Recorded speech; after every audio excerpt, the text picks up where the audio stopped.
I said, they got no heels. At that, I didn't understand exactly how the heels were conformed, but flat as a pancake. And he goes, oh, I remember he was moaning on the phone. He said, what about the angles? From what I can see, they're high. They're not low. He said, how can it be high when there's no heel? I said, I don't know. I got to figure that out, you know? So that's another whole story. There was the story in the corrals, and there's a story with the horses. And then there's a story about when I come back with my clients, into domestication, and how Jamie Jackson's going to deal with all that. Right, the wild horse model was just beginning to present itself. Very, very dry, and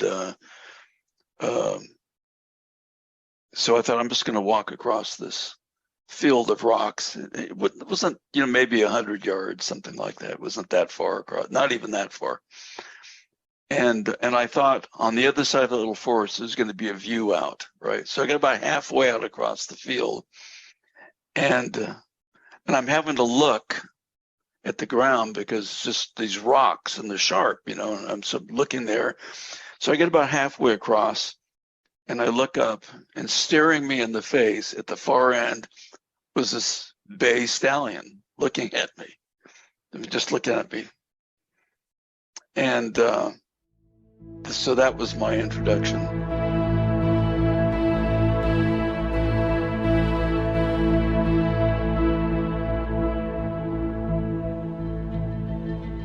Hi guys, hi Jamie. So Jamie, you've obviously achieved a lot in your lifetime, wrote a lot of books, including the famous Paddock Paradise. But not a lot of people know much about you. So I guess as well, even less people know that you actually started your career as a farrier. So could you tell us a little bit about that, your time working as a farrier, and maybe any valuable lessons you've taken away from that time in that role? Well, I started off, like a lot of people, owning a horse. And one of the things that you run into if you're going to do that is the hoof care, right? Someone's got to deal with the hooves. So under the circumstances that I was in, there were farriers that I ran into, and they said, well, I'll go ahead and I'll shoe your horse for you. So this went on, for maybe 6 months, until finally I made this decision. This back in the 1970s. I thought, well, I think I could do this myself. And because the people I had met, I had this opportunity to go work with several different farriers who taught me what they knew, right? So, and this is a good 7 years before I entered Wild Horse Country. So there was a bit of time that elapsed in which I was exposed to many, many different disciplines of where hoof care changes, from one discipline to the next. Racing plates on thoroughbreds,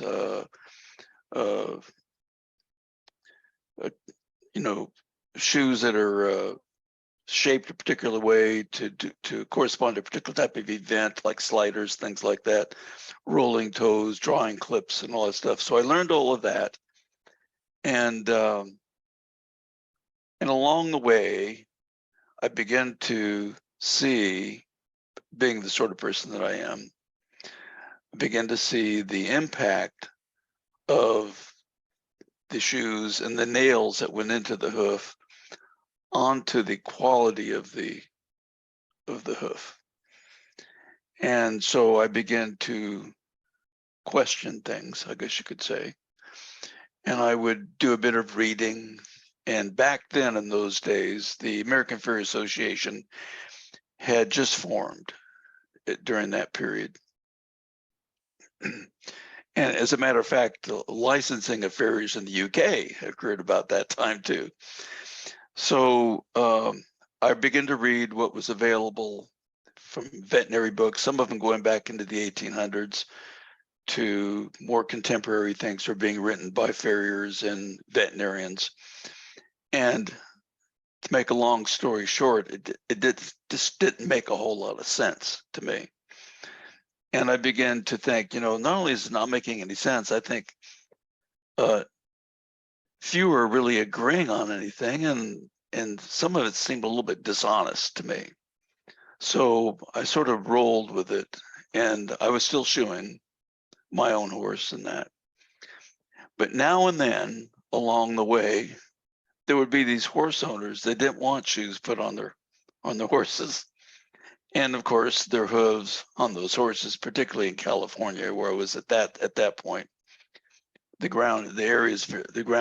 climate is very arid, and so these hooves are hard as heck, and you can't put a hoof knife to it. So I began to see that there were things that were adding up in my mind that sort of setting the stage for me to think about the wild horse. But in 1977, the book Horseshoeing Theory and Hoof Care was written. Leslie Emery, Dr. Vals Van Hoosen, Jim Miller, in which they're dealing with this navicular syndrome problem. And they mention the wild horse in the book, and the horse in its wild state, which they didn't know what that was exactly, but they were speculating that in order to deal with the navicular horse, we need to elevate the heels somehow, enhance the breakover forward, and so on and so forth. And I was very excited about this because I've been running into that problem myself. So I made contact with the author, Emery, the principal author.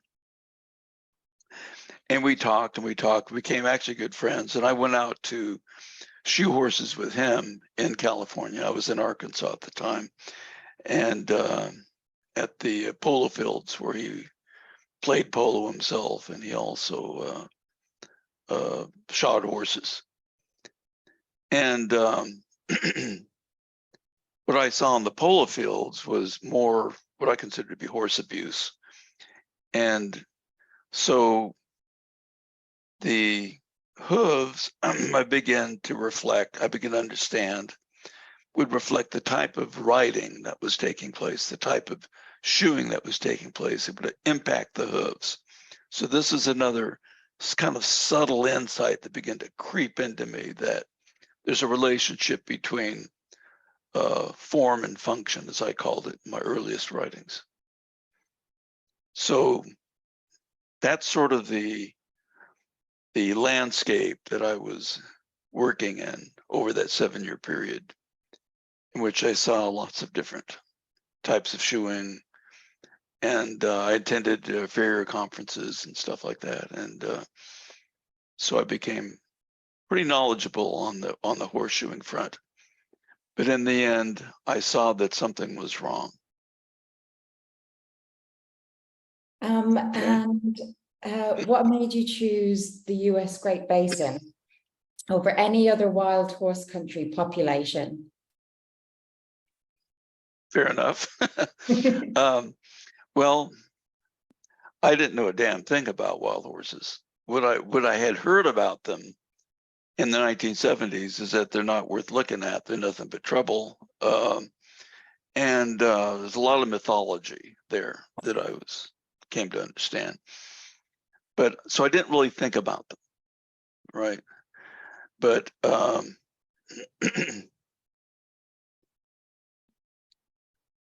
guess you could almost say that wild horse country found me, because I could thinking about sort of pulling me in that direction, the sort of this invisible force, that something about in nature, there's something else there, that, and so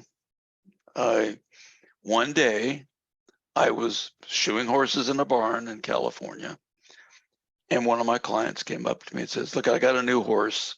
Would you go look at her feet, see if she needs to be trimmed?" It was a mare with a foal at her side, a young one. And so I said, okay. So I went over and and she was in a stall. And I looked down at the feet, and then I went back over to him. He was over dealing with something else in the barn. I said, what kind of horse is that? He goes, well, it's a Mustang. I got it out of the adoption program that had just begun with the Bureau of Land Management. And so I said, okay. I looked at the feet, and I immediately saw something was different. I had never seen before. And they had got her where you could touch her feet at that point. And she hadn't been, I guess, out of the corrals but a week or two. I think that was it. So I just looked at him and I thought, okay, I got to go into the Great Basin. And it really bugged me. So I went right on home, and I used to work all day and into the night, constantly, 7 days a week. That's how I was. I was a really hard worker at it. And I called Emery and I said, Emery, I'm going into the Great Basin. This Mustang was brought in to one of the barns. And I'm telling you, man, this is different. This is incredibly different. So I canceled all my appointments for 2 weeks, and which made people unhappy, but I remember that. So, and there was no cell phones yet, okay? So I packed up my truck and I headed out into Nevada. And as I rode up over the crest of the Sierra Nevada, and there was the state of Nevada out there, I suddenly realized I had no idea where I was going or what I was going to do or where they were at, nothing at all. And I was exhausted. I hadn't slept at all, and I had driven all night. And so I just thought, of the hell with it, I'll just drive on out there. And then as I passed through Reno and on into the interior of the state, I suddenly realized that there's no more paved roads anywhere. And we're going back quite a few years ago. There's like no towns, nothing. So I decided I just arbitrarily pulled off to one of these gravel roads that went off. And so I did that, and I got on that thing and I went out and I drove. 1 mile goes by, 10 miles go by. And I thought, wait a minute, what am I doing here? And I began to look around, and it was like, so there's wild horses out here, okay, and there's like nothing to eat. I don't know where they're at. It's rocky. I can't drive anywhere. So, and that's, my first encounters with a horse began. Very unpleasant. My first encounter. When you say you packed your truck up for 2 weeks, did you, when I read your Paddock Paradise book, I have this vision that you, you go and you live with these wild horses with one herd for 4 years. Did you go like 2 weeks at a time? You come back and then you would go. Well, I'm telling you the rest of the story, okay? That because I didn't know anything about them. I was, I had only one horse to really look at, and so I'd been in the Army not, too long before that, and I was familiar with bivouacking, as we call it, and living out. I could read a compass, and I knew how to survive. And so I thought, okay, if I'm going to be out here, I need more coordination and stuff. But anyway, I had reached sort of the end of there was no more road, and I'd be just dodging rocks, and I don't really know where I'm going. So I stopped, and there was like this little area. It was like there might have been a stream there at one time, maybe a flash flood type stream. So I sort of drove along the edge of it and couldn't go any further. So I stopped and I got out, and there was this like a little meadow with a little bit of some type of grass sticking up, but mainly it was just volcanic rock. And at the far end of it, there was a like a row of trees, some sort of juniper or something. It was very dry, very, very dry. And so I thought, I'm just going to walk across this field of rocks. It wasn't, you know, maybe 100 yards, something like that. It wasn't that far across, not even that far.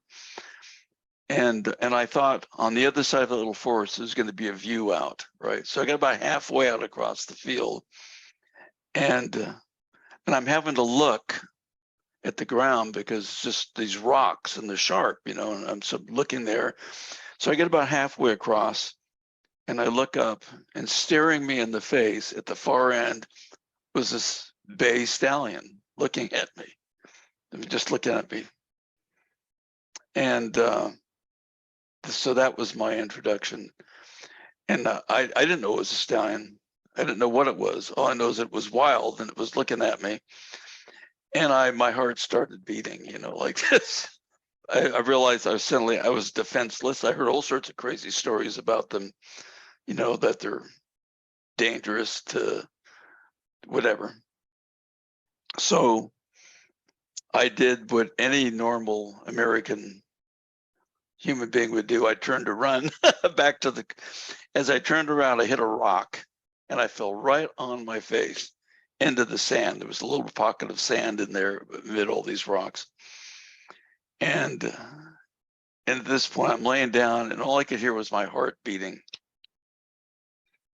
You know, it was like loud as hell because there's no, you know, and I hear this horse, it's a stallion, as it turns out, coming to me.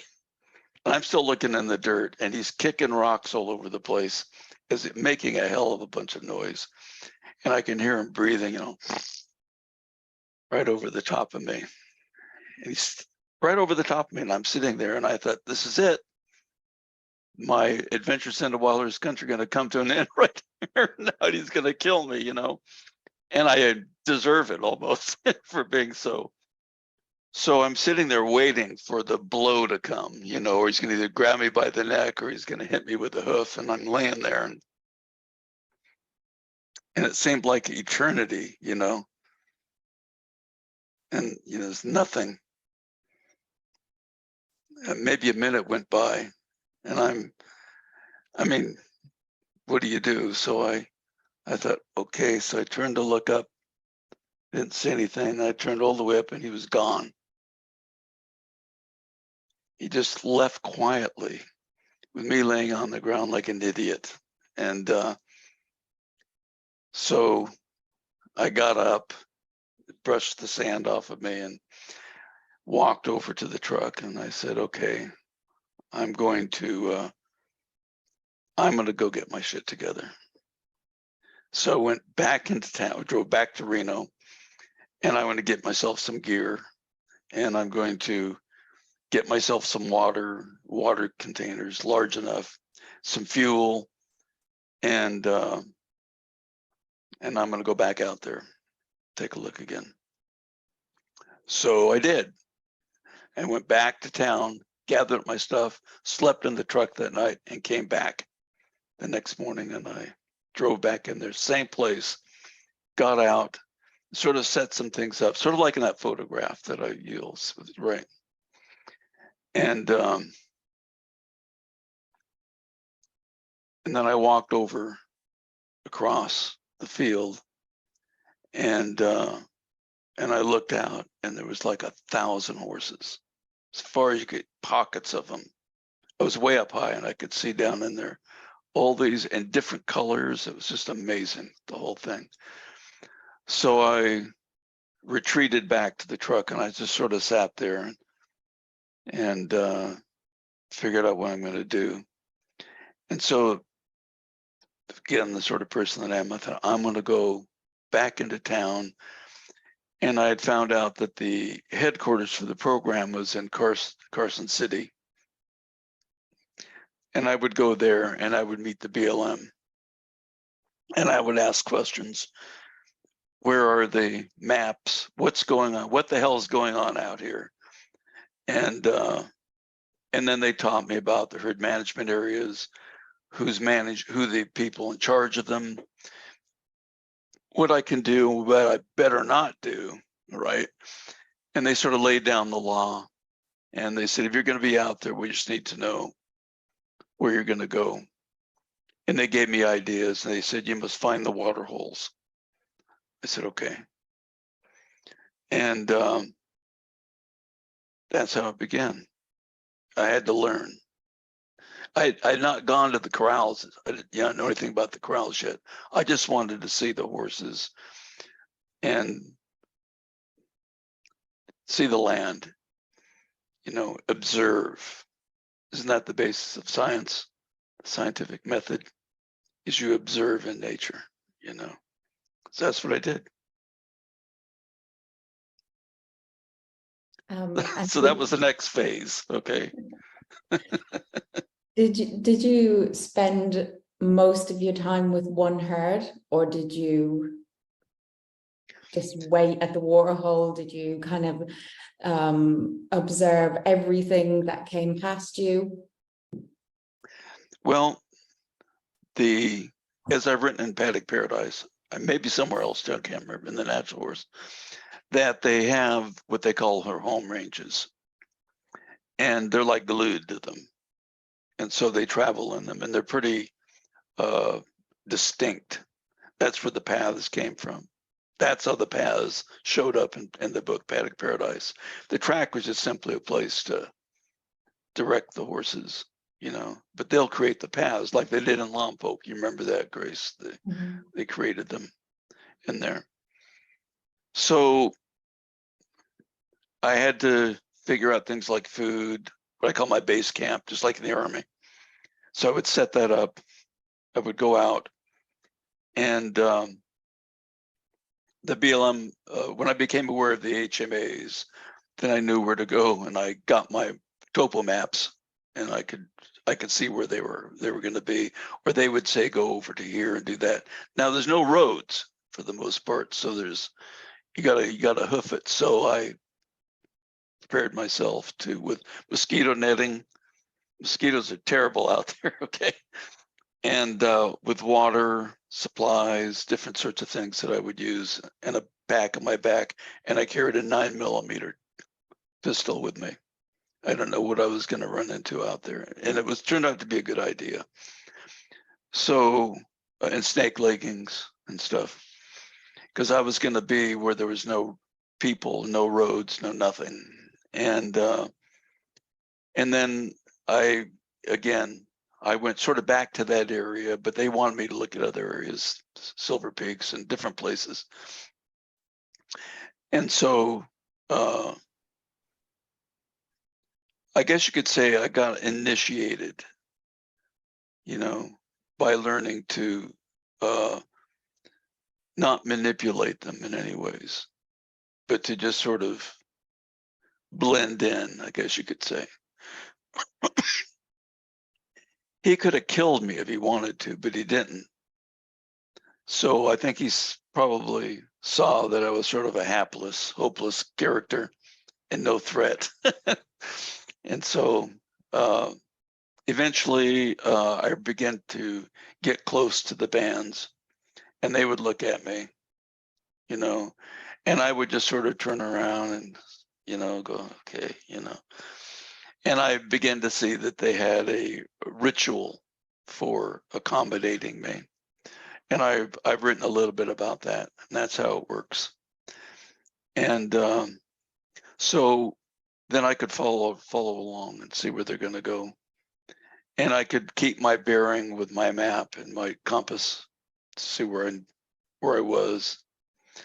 Again, because you suddenly realize that, you don't hear cars, there's no people, it's just wildlife. And then other wildlife begins to come out of the crevices and make themselves, right? So I guess some people say, well, that's kind of boring to do that, but I'm one for detail. I went there and I did a couple of crazy things. I would yell out, you know, just like I did in Lompoc to the horses. I would talk to them and say, well, you guys, what do you think we're going to do today? You know, they'd be all like, what?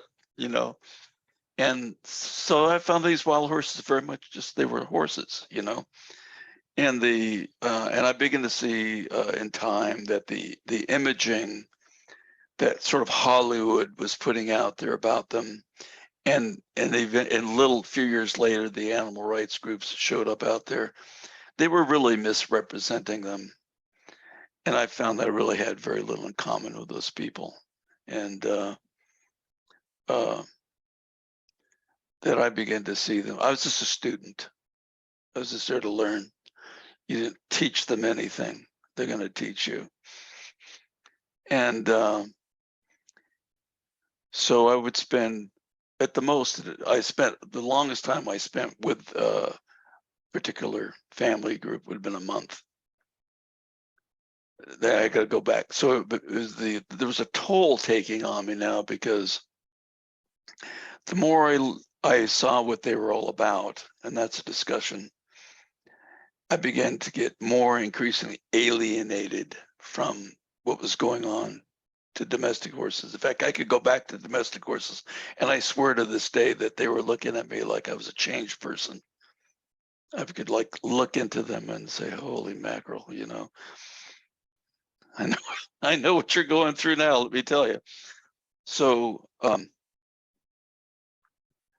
but I would spend at the BLM's urging to go see the different horses in the other areas. So at some point I created a PowerPoint, and I had a light where I had been. I had like a little fire there where I'd gone around the state, and also up in I went up into northeastern California and then to Oregon and the Great Basin where it's there, and then down near the border with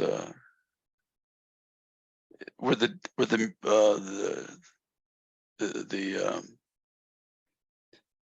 you know the ass families are, you know. So the burrows, as I call them, and so I realized I was onto something really, really big. So I brought my typewriter out and I would type things down, and you know, and I would run into some of the Indians that were on the reservations, sort of bordering the area, and I'd run into them out there, and they'd ask, "What the hell are you doing out here?" I said, "Well, looking at the horses and learning." And they said, "Oh, very good." You know, so I ran into a few people, not many, in all the years that I was out there. Most of the wild horse experts coming from the animal protection groups didn't know a damn thing about them, I'll tell you right now. Everything was secondhand or at a distance, or horse had been captured. So basically, you know, they're very curious animals, and as they let me in, I was mingled with them, but I was careful not to obstruct anything, and pay attention to what you're looking at, what you see. Very important. So I began to think about how they're moving, what they're not doing. That's how I put that chart together on the locomotion of the horse. That if we're not doing if we're doing things other than that, we're going to create changes in the hooves. We will see changes in the hooves if we look, right? So this was my approach to learning. They were my teachers. I am the student. Hallelujah, you know. Then at some point, the corrals would be an opportunity for me to. Was able to pick up one of the hooves of the stallions, the monarch, as I call him, the head guy, and he let me look at it. They're horses, when they're not afraid of you and you're kind to them. The things I wrote about in the appendix are the key to understanding I think the true nature of the horse: kindness, respect, things like that. So then I found my way to the corrals, and I began to figure out how I'm going to do the measuring of the hooves, which was a total disaster the first week, because you would think it would have dawned on me by the time I got out, this 1982, that the farrier's gauge, which is one size on a surface that's not flat, isn't going to work. So I thought, and I told the wranglers, I said, well, thank you so much, but I'm going to have to go back to town. This is up in Litchfield, near Susanville, California. And I told Emery, and that's another interesting story. He told me to, when I got out of the corrals, to tell him what I saw with the hooves. I said, well, I said, what you wrote in the book isn't going to work in Horseshoeing Theory and Hoof Care. You got to throw that out. I said, they got no heels. At that, I didn't understand exactly how the heels were conformed, but flat as a pancake. And he goes, oh, I remember he was moaning on the phone. He said, what about the angles? Well, from what I can see, they're high. They're not low. He said, how can they be high when there's no heel? I said, I don't know. I got to figure that out, So that's another whole story. There was the story in the corrals, and there's a story with the horses. And then there's a story about when I come back with my clients, into domestication, and how Jamie Jackson's going to deal with all that. Right, the wild horse model was just beginning to present itself. And when you came out of wild horse country for the last time, is that the time that you wrote to all your clients and said you won't be shoeing, and It's all over with. Yeah. Right. Yeah, I just made this decision that, well, part of it was I was accommodated by the Peruvian Paso Ranch that I was trimming for. They had several hundred horses, stallions. And then I realized, and I think people there realized, that how is it you're able to trim these stallions and they're not giving you any trouble? They give our helpers here, it was a big operation, nothing but they're fighting with them. And I said, well, they don't know what the hell they're doing. That's what it is. So they said, well, could you teach them? And I said, we better do something, because they're just going to make things worse. So all the employees begrudgingly had to take lessons from me about sequencing and stuff. Okay. And so what was your question again? Was the last time you came out of wild Oh, horse yeah. country? I had this very, very strange and almost mystical experience on the last day. I had reached this huge cliff back in the mountains. And it was like this shadow came over me, like a dark cloud. And it said, you're to get the hell out of here. You're done here. This is 1986. Mhm. Your life's about to change. So I changed it radically. And you've heard the story about what I charged people. And so it was sort of a fanatical thing that I did, but it was the right move. I don't want people telling me the opposite of what I'm seeing with my own eyes. I don't want to be lectured on things they don't know what they're talking about. So it became a very difficult personality, I guess you could say. And so the wild horse model was now beginning to formulate itself. I mean, at this point, the government was very helpful with me. They got me cadavers, horses that died during the gathers, so I could look inside them. I had some 30 of them freeze dried. I have how many left now? Out of 5, 4. And so, you know, I began to study things very closely. I had already seen that there was something about there was no laminitis anywhere. There were no club feet. There were no problems. None. And I mean, I'm looked at 1,000 horses at this point, here and there. And you know, I talk with the wild horse management specialists and with the wranglers who also knew the horses. These guys are being attacked by these animal rights groups, and I see them as being very knowledgeable, friendly, helpful, right on down the line. So I established a different relationship to the BLM than others had.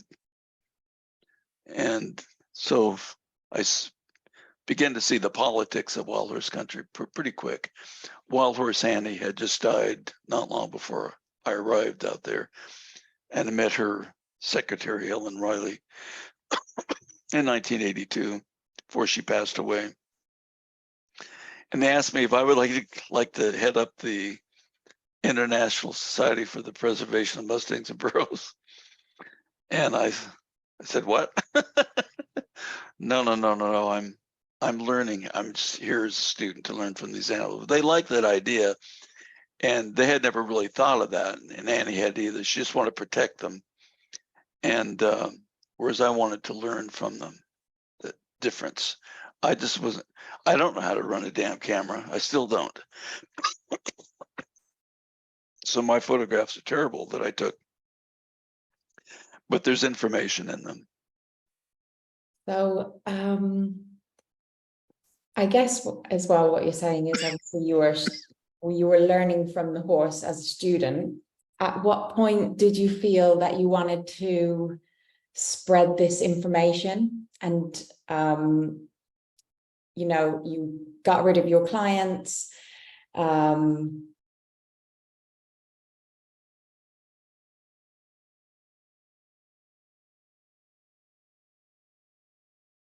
got new clients too that were going to pay the price, you know. Yeah.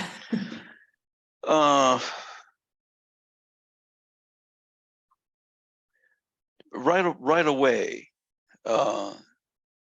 I guess my first week to do the measurements was not pleasant because I had to design the hoof meter reader. Didn't exist, right? But I had enough math background that I could figure out how to use complementary angles to create this thing. So I went down to the hardware store and I got one of those signs, you know, for signs, plastic that they make, and some scissors, and I cut out the design. And I didn't know for sure what I was doing. I said, I have to figure out how to measure that angle. I realized that the angle that you know, you can't, in domestication, the angle you're going to get is the angle that you create through your trimming, right? Well, that doesn't work in wild horse country. You got to figure out what that angle is relative to what. So the concept of a support plane emerged immediately.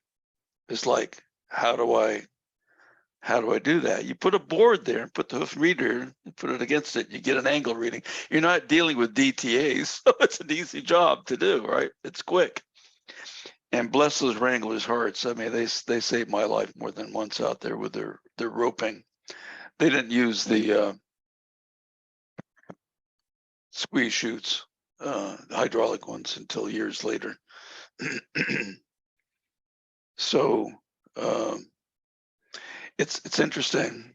How do you measure and take and record your measurements? would you, because I had a limited amount of time that they would allow me on each horse. So I bought a cheap little pocket recorder, right? And I put it in I had a Levi jacket, and I put it right there, and I could hear, so that's how I did it. Okay. And I figured out how to do the measurements, completely different than that we do today. So I recorded this information, and every horse had they had tattooed every horse that comes out. So they had a number. So I had HMA, the individual horse, everything, the color code. And then I had my data. So that's what I did. I gathered that up. But by the second trip to the corrals, I can't remember the exact date. It's been so many years, but I went out a second time we did 125 horses in a week. So I realized that I began to see the role of the hoof. Okay. It was very complex. It's not like anything you would see in domestication. Okay. So the Peruvian ranch arrived pretty quick, I think within a year or two, as I recall, where they had all of these mares in the foals and about 40 stallions. And so I could begin to experiment. What if I cut the hoof like this, what would be the result, right? If you do this to it, how will it respond? So that led to the Mustang roll. Not like I did, like that occurred in Lompoc years later, because there I had the environment and domestication that I could really work with. All right. So I decided one day I'm going to have, this is early on. There's one of my clients, and I said, and they had heard that I'd gone out there. So I said, yes, what we're going to do to your horse now is we're going to do a wild horse trim. And she screamed out at me, no, you're not, on the top of her lungs. And that kind of traumatized me. So I called Emory and I said, I'm going to call it, because we're trying to figure out what to call the doggone thing since it didn't exist. I said, I'm going to call it the natural trim. And that's how it was born. As a result of that negative experience came a positive response, I guess you could call it. So that stuck in my brain actively, because that's where natural hoof care as our model began, was in that moment. I was forced to confront a language. All right. Kind of jumping around here, but back out among the horses, you have to be able to deal with solitude, being alone and not interfering, and observing very closely what the animals are doing, what the babies are doing, why the stallions fight, how they do it, how they break up, the water holes, things that happen there, other wildlife that are symbiotic in this situation. And it's a big story to tell, and but there's nobody out there telling it. There's some good photographers that eventually showed up out there that took great photographs. And one in particular I talked with, and he was looking at them one way, and he told me, he said, every one of these photographs that I've taken, because he let me use them in my book, tell a story. I said, I know that. I said, but of all the 1,000 photographs you've taken, you've not taken a single one of the hooves, because that's another story.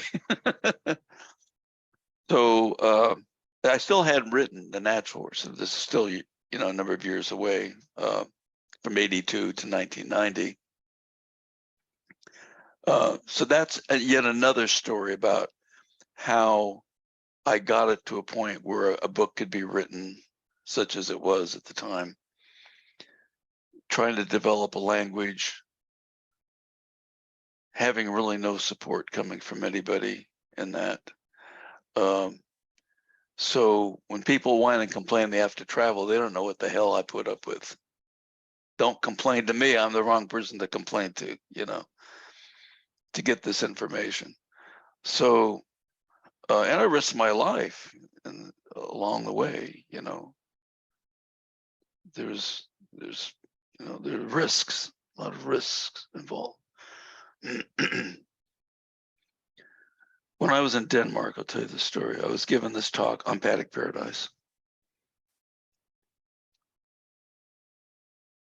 It's interesting. I talk about these things like Paddock Paradise, and people don't know I have any connection to the horse's hoof.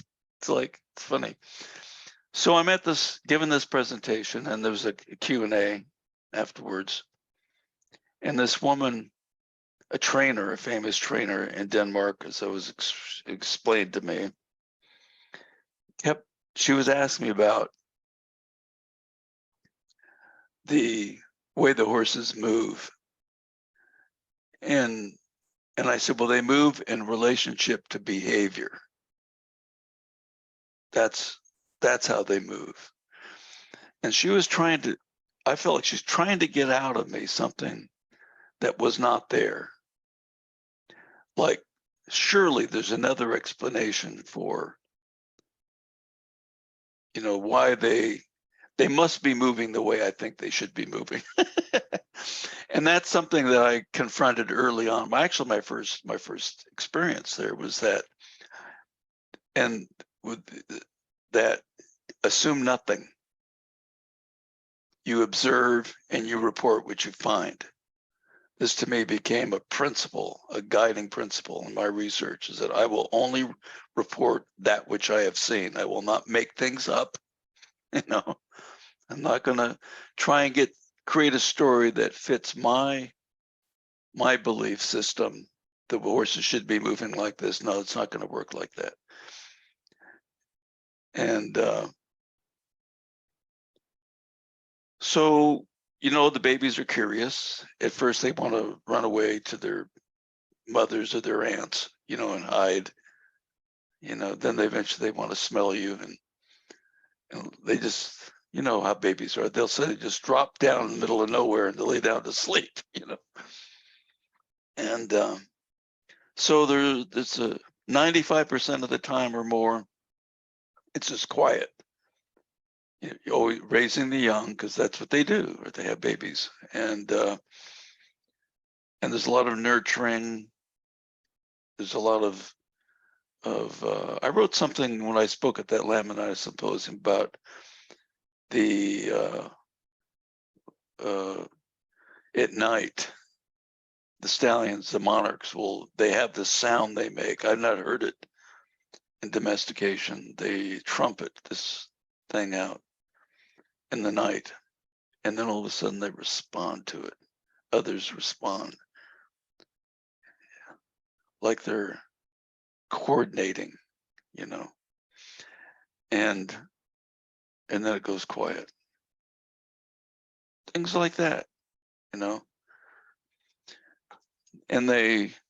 how do they know to show up at a water hole at the same time, coming from miles in opposite directions? Well, it's a good question, because that's sure as hell you're not going to see that in domestication. A horse in a stall, in a field somewhere, but those observations were important, were key to writing the book Paddock Paradise, right? You don't bullshit your way with nature. Will slap you in the face real hard, kick you in the butt. You got to be faithful to these, to the fact of the matter, you take horses and you put them into a paddock place for the first time, and the first thing they want to do is they want to run around and see what's there, right? Because they're naturally curious animals. You step into their environment and they want to know, the ears are on you. Who are you? What are you doing here? Well, I don't mean any trouble, you know. So they're going to check out. I mean, I remember in Lompoc, I set something out there on the track up above one day to see if the horses would notice it. Right? Something, I can't remember, it was an object that I put out, some alien object. And I swear they got it. The first thing they do, they're looking, what is that? It was quite a ways up to one of the next feed stations. You could see it, you know, and they looked at that, you know, and then they're going to go up there and find out what it is. So, you know, so when you blend in with them, then the rattlesnakes that show up don't bother you. It's a different experience. The animals are curious about you, but if you mean them no harm, they know that, and then they relate to you differently. So in the book I've been writing, Horse Trek, talks about that experience. So I focused on these differences because I was walking between two worlds, between the horses and domestication, how people are relating to them. This is before Paddock Paradise. And then what I'm saying with the horses as they move in their family bands about here and there. And, but the story is very similar. You begin to see that they have preferences. The idea of relative dominance begins to appear before your very eyes, how they do it, how it works, and you know why they do it. Has there been anyone in your life that you look up to professionally as a mentor? Obviously you talk about Emery quite a lot. Did you guys work together quite a lot? He and I spent a lot of time talking about his theories on navicular syndrome. Mm-hmm. And we didn't have the wild horse to look at that point. Okay.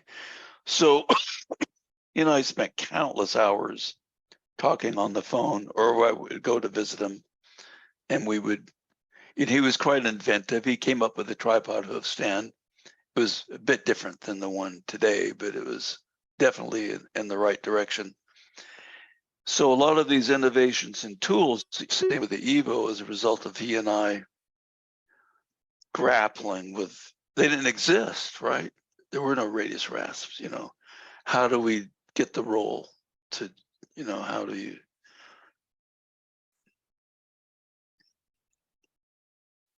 you know, stuff like that. So he was one that I looked to as a farrier, Mm-hmm. because he had a bit of experience that I hadn't had. So, and then there was another farrier, Bob Peters, I mentioned him maybe, and he was my father's age, and he had come down from Chicago, where he was a licensed farrier, as they had for the racetrack. And he had connected with the Spanish riding school, which I eventually did. And so he said to me, you know, this is the pinnacle riding, and the rest of it is downhill from there in the horse world. And he exposed me to different disciplines and terrible stuff that people are doing to the horses. So I looked to him, and so I looked at these different guys, another one down in Mississippi, for what they had to offer, not to criticize them, but what they had to offer. It's like the wild horse. What can I learn from you? You know, so you get your ego out of the thing, and you listen to what they have to say. You may disagree or you may agree, but you listen to them and you do not be judgmental. This is my kind of my philosophy. I've been criticized for being too silent in the horse world, for not being outspoken enough or this and that, you know. But for God's sakes, I'm busy trying to do the ATG and all this stuff, you know. I don't want to argue with people. So there were people that I met along the way who were professional hoofmen. And I remember when I spoke at the 1988 American Farrier Association annual conference in Lexington, there were 5,000 farriers at that event, if you could imagine. And to the man, they were all gentlemen. They were professionals and they were gentlemen. I've caught more flack from horse owners and wannabe hoof care professionals than I ever did from these guys. They've never ever turned a gun to me, you know, or tried. They published me in their journal, and they were the first to invite me to speak, right? And then some of the veterinary groups, Dr. Redden, Laminitis Symposium, you know. So even right here in the UK, I've had, you know, I may not agree with what they're doing at all, but they've always been gentlemen with me and share their knowledge, and for which I'm grateful, because then you learn something, you know. You also learn what they have to deal with too, and they may not like it. So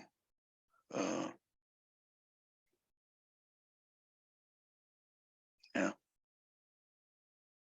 Did that answer your question at all? Yeah. So there were people that I looked to, and I still will do that, you know. I have other interests outside of horses, and I look to great thinkers, people with firsthand experience in nature and stuff like that. And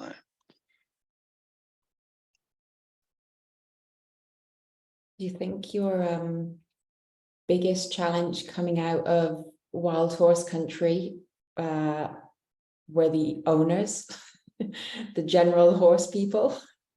well, I've been dealing with them ever since before 1982, you know. I kind of knew where people were at with it, and you know, people love their horses, some more than others, you know. And but I wasn't exactly bringing good news to the horse world for a lot of people. It was something different, alien, I guess you could say. What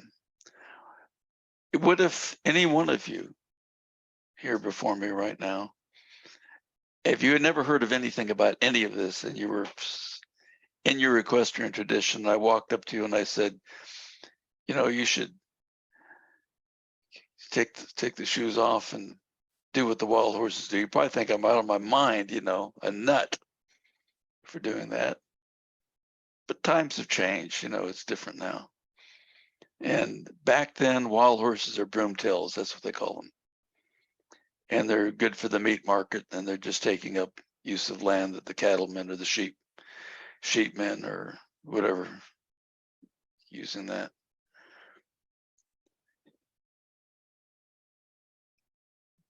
Sooner or later, I was going to get wrapped up into the conflict between the BLM and wild horse management, which then I saw a different element among horse owners who were involved with that, as opposed to my clients. I mean, they liked me as a shoer. You know, I was a pretty good shoer, as they say. I could set nails and not create problems in that. But it's a jump to the wild horse model. But I'd seen it for what it is, and I believed in it.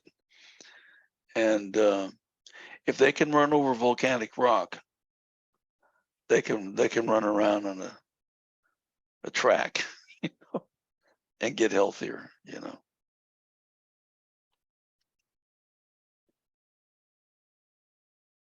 So simple and yet so complicated.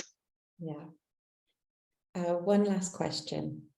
Obviously, having recently moved from California to West Midlands, Yeah.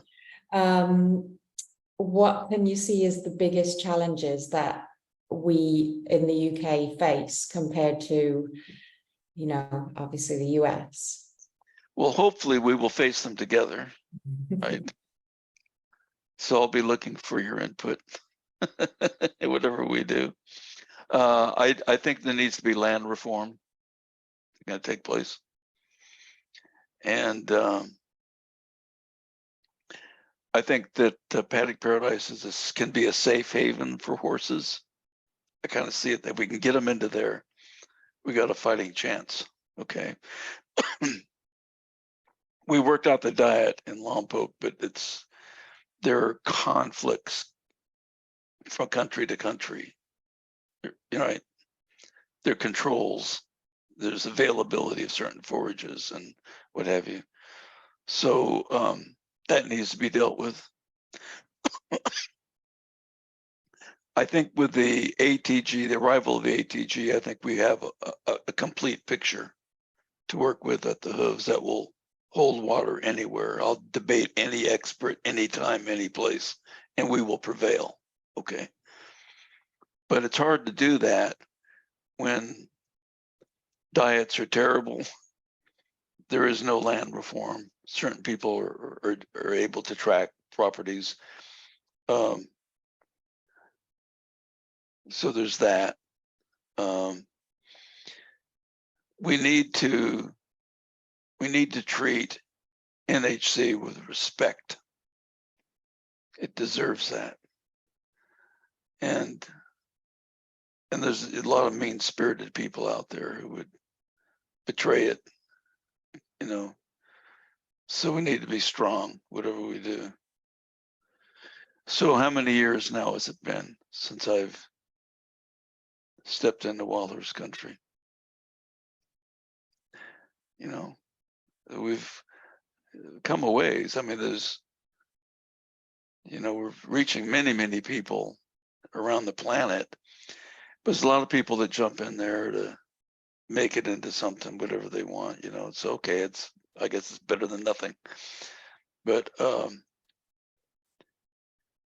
it's not an easy row to hoe, as they say, but it's a good path to be on. That's the way I look at it. I sleep at night, not worried about my research, that it is wrong or that it's failed the horse. I'm satisfied it's the way to go. I'll stand by it. I do wish that we had our own track liveries that we can bring people to. In Lompoc, on the last year, I think I've told you all this before, nobody showed up to see it anywhere, from anywhere, not one person. And that's when I gave Jill the orders that we're gonna close down now. This is it. Gonna move on, move along somewhere, you know. It's nice to hear memories and how you did things.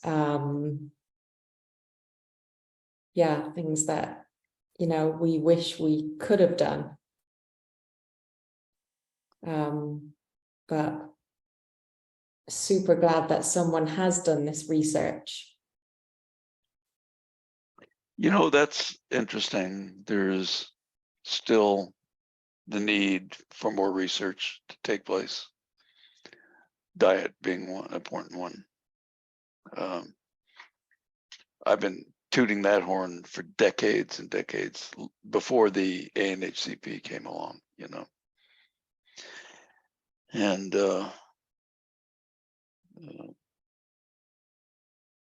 but